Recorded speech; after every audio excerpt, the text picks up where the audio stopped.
కేటీఆర్ మానసిక పరిస్థితి బాగోలేదని TPCC media and communication chairman సామ రామ్మోహన్ రెడ్డి తెలిపారు. తన బావ ఇచ్చిన స్క్రిప్టును గుడ్డిగా చదువుతున్నాడేమోనని విమర్శించారు. అందులో కుట్రకోణం ఉండవచ్చునని, కాబట్టి గుడ్డిగా నమ్మి ఆ స్క్రిప్ట్ చదవద్దని కేటీఆర్కు సూచించారు. కాబట్టి వాస్తవాలను తెలుసుకుని డేటాతో మాట్లాడాలని ఆయన ఎద్దేవా చేశారు.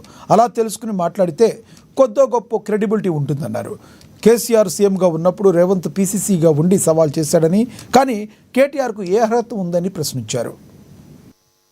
అసెంబ్లీ గోదావరి మీద సపరేటు, కృష్ణా మీద సపరేటు, గత 10 సంవత్సరాల్లో జరిగినటువంటి లూటి, దోచిపెట్టినటువంటి దోపిడీ అన్నిటి మీద కూడా ఎవ్వరూ అభ్యంతరం మధ్యలో వ్యక్తం చేయకుండా సంపూర్ణ సమయము ప్రతిపక్ష నాయకులకు ఇస్తామని చెప్పి అధికారికంగా ముఖ్యమంత్రి గారు ప్రకటన చేసిన తర్వాత కూడా ఇంకా కూడా మేడిగడ్డ కాడికి పోదాం, లేకపోతే ఇంకో కాడికి పోదాం అంటే మేడిగడ్డ కాడికి పోదాం అనేటటువంటి మీ మాటల వెనకాల ప్రజలు మాత్రం ఈయన మేడిగడ్డ కాదు ఫస్ట్ ఎర్రగడ్డ లేయాలని చెప్పి అంటా ఉన్నారు. ఎందుకంటే ఎన్నికల కంటే ముంగట, అసెంబ్లీ ఎన్నికల కంటే ముంగట మేడిగడ్డ కూలిందని మన అందరికీ తెలుసు.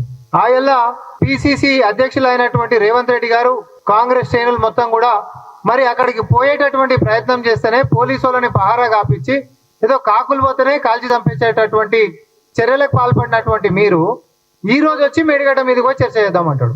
ఆయన మీరు ప్రభుత్వంలో ఉన్నారు, మీరు హయాంలో ఉన్నప్పుడు మేడిగడ్డ కూలింది, దాని మీద చర్చ చేద్దామని చెప్పి ప్రతిపక్షాలు ఆ రోజు మేము ఉన్నటువంటి వాళ్ళం పోయేటటువంటి ప్రయత్నం చేసి ఆపినటువంటిది మీరు ఈ రోజు వచ్చి పోదాంపా అని అంటున్నాం అంటే మీకు మెంటల్ లేసిందని చెప్పి తెలంగాణ ప్రజలు అనుకుంటారు. కేటీఆర్, మీ మానసిక పరిస్థితి బాగాలేదు, లేకపోతే మీ బావ ఇచ్చినటువంటి స్క్రిప్ట్ బ్లైండ్గా గిట్ట చదువుతున్నట్టున్నావు. దాంట్లో కుట్రకోణం ఉంటుంది, మీ రాజకీయంగా మిమ్మల్ని పతనం చేసేటటువంటి అంశం మాత్రం ఉంటుంది. కాబట్టి గుడ్డిగా చదవకుండా కాస్త డేటా తోటి